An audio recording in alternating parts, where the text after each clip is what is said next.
Naghahanap ka ba ng pagkakakitaan?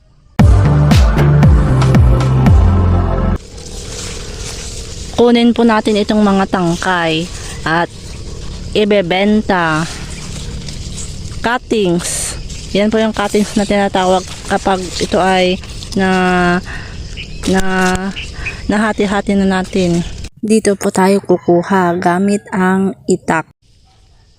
At itong tuyong mga tangkay ng patsyong Napier ay pwede nating gawing panggatong.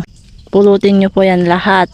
Sayang, ganito na kadami ang nakuha nating Napier. Tatadtad din natin yan gamit ang itak. Kahit hindi na po makakapantay yung sukat, tutubo rin lang naman yan at magkakaugat. Ibebenta natin yan ng 5 pesos isang cutting. Ibinebenta po natin yan sa online. Pinopost ng araw-araw para makita ng mga nag-aalaga ng kambing at baka ang gusto nyong ibenta. Ganyan po ang ginagawa ko. Dapat po talaga umagang-umaga tayo pupunta kasi hindi pa masyadong araw. Pwede naman kayong magbenta ng rooted na o yung nakatanim at buhay na.